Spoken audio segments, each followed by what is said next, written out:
enough. I've been inspired enough for a lifetime. What I would like to do is implement.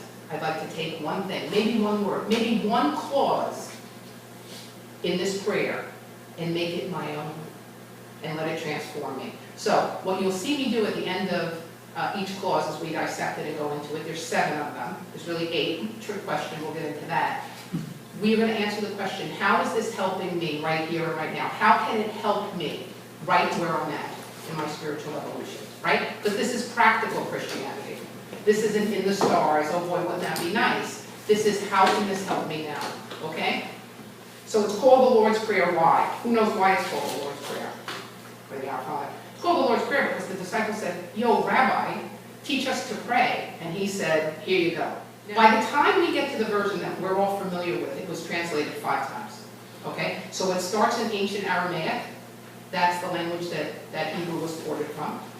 Then it was translated to Greek. Then it was translated to Latin. Then Old English. And finally, in the year 1611, we get the King James Version of this prayer that most of us are familiar with in one facet or another. The doxology that I mentioned, the 8th clause that we wouldn't go into today, was added in the year 1700. So if you're Catholic like me, you didn't get the full version until 1700. That's very recent compared to 2,000 plus years ago, right? That's very recent. So it's very important, guys, in the New Thought community that we go within and we interpret these clauses for ourselves. In this great prayer, in the entire Sermon on the Mount, in anything that you deem spiritual, it's important if we have divine wisdom inside of us, it's fair game for us to go in and make it our own. That's where it becomes real. Emmett Fox, the famous scientist, philosopher, and spiritual leader, he said it's the most important of all the Christian documents. He said it's a compact formula for the development of the soul. And if used regularly, great changes can be achieved. It has the potential, this is what I love about it. Regardless if you've been studying New Thought or spiritual principles for a lifetime, for a month, for a week, it has the potential to meet you where you are and transform your life. If dissected properly, that's your work. You're going to hear my interpretation. I encourage you to come up with your own. Right? Come up with your own. Now it's structure. All very interesting. All this stuff becomes very fascinating to me.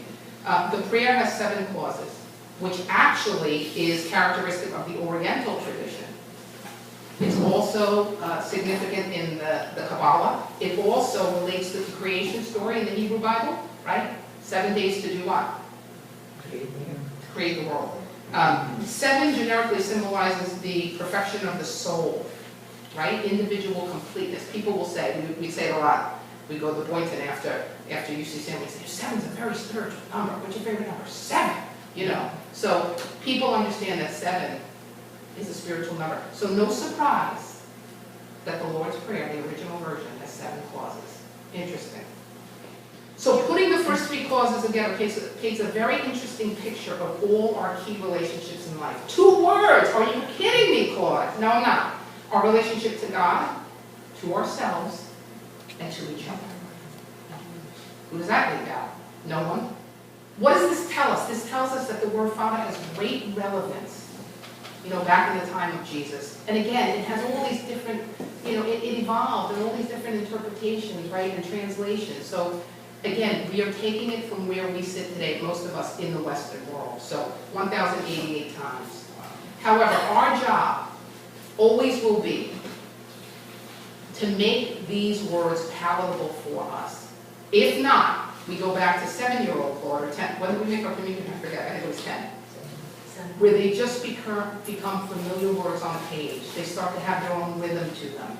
Not 45-year-old Claude. 45-year-old Claude wants to strangle all the juice out of this prayer for all it's worth to make me the best I can be. How many people here are not interested in self-improvement? Good. Then get your sponge hands ready, because we are gonna strangle the sponge and leave it bone dry. And that's the beginning. That is the information. My challenge to all of us, me included, who forgets on a daily basis, is the implementation. What are you going to do with it? How are you going to use it to make you better, to have a better life? That's the challenge. So enough with that. Let's get to the question, because you said you'd answer this question, Claude. How can this clause, our Father, help me right here, right now? Here's my answer. In the midst of life, on life's terms, the good, the bad, the ups, the downs, this reminds us to pause, to breathe, and to remember just who God is. Who are we to God? Who are we to each other?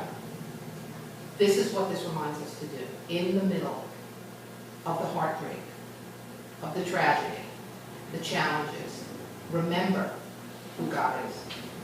God is always present. We are all divine offspring of this supremely intelligent, ever-present, and all-powerful entity. We are never alone, and never without infinite resources, okay? That's what this clause does for us. So the first two clauses tells us something about the nature of God, its cause and principle. The nature of man, we are effect or physical manifestation. Hence, I put on a purple outfit today and I'm walking around and I'm spewing something out of my mouth. That's physical manifestation. And the relationship between the two, right? We need God's cause or principle, right? Because last I tell when you're dead, your brain does not work, right? There's something else that makes the brain work, right? There's something behind that. And God needs us for physical manifestation. God does not directly manifest on this plane. He manifests through his divine offspring. That's us. It's the only way it happens. So, how can clause 2, which art in heaven, help us? At any moment in life, God can be found right here, right now. There is no waiting, there's no wanting. As I think of God, just as I start to think of God, I start to access God. There's no special instructions to it. In any second of any of my days, the happy ones, the sad ones, the short ones, the long ones, God is there. I have access to all the divine powers of God. How incredible are we?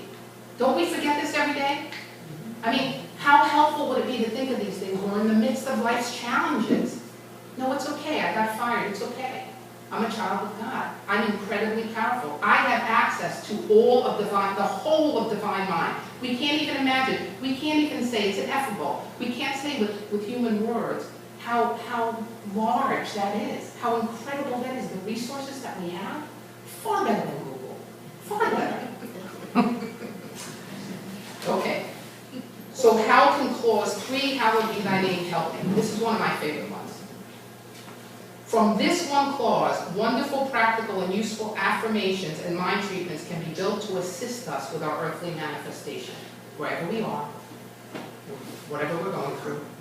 But not all affirmations or the way we implement, there's my word, a little early for 2014, affirmations is the same. To say them is not enough. We must attack our core beliefs. And the way I do it is I prove it to myself in the way that we have in these first 3 clauses. Nevertheless, I would start on the treadmill. I would say it 100 times or something before I left, but on the treadmill I'd say, I am one with God. Okay? So how does someone who believes they're one with God act? How do I think? How do I show up? I started to get into visualizations of what I would look like if I truly believe on every level that I am one with God. What does that look like?